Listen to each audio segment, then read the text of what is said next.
నన్నే ఉదాహరణ కింద తీసుకుంటే నేను గత 5-6 సంవత్సరాల్లో ఒక 5,000 మందిని ఆర్గనైజ్ చేసి పంపించేసిన. అంటే జోక్ వాళ్ళందరినీ కాపాడారు. కాబట్టి ఖచ్చితంగా ఓకే.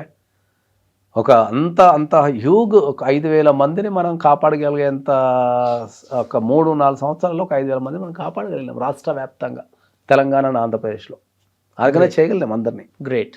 అది నిజంగా గ్రేట్ నేను చెప్తుండే. సో ఇప్పుడు అది ఆర్గనైజ్ చేసుకునే శక్తి 100% ఉంటుంది, కానీ ఆ ప్రెజర్లో దాన్ని మీరు రికగ్నైజ్ చేయలేరు. కాబట్టి నేను ఏం చెప్తున్నా అంటే ఏంటంటే, మీరు ఏ రకమైన ఇబ్బందులు ఎదురైనా, ఆర్థిక పరంగా ఏ రకమైన ఇబ్బందులు అయినా మీ ఇంట్లోతోనో, మీరు బయటతోనో, మీ ఫ్రెండ్స్తోనో చెప్పుకోలేరు. చెప్పుకుంటే వాళ్ళు చులకన చూస్తారేమో అన్న భయం ఉంటుంది. అది ఫస్ట్ పాయింట్. రెండోది, ఆ ప్రెజర్ వల్ల మీరు దాన్ని ఆర్గనైజ్ చేయలేరు. కాబట్టి నేను ఏం చెప్తా అంటే ఏంటంటే, మీకు ఏ రకమైన ఆర్థిక ఇబ్బందులు ఉన్నా ఒక్కసారి మీరు ఆఫీస్కి రండి, ఆర్గనైజ్ చేసే బాధ్యత నేను తీసుకుంటాను.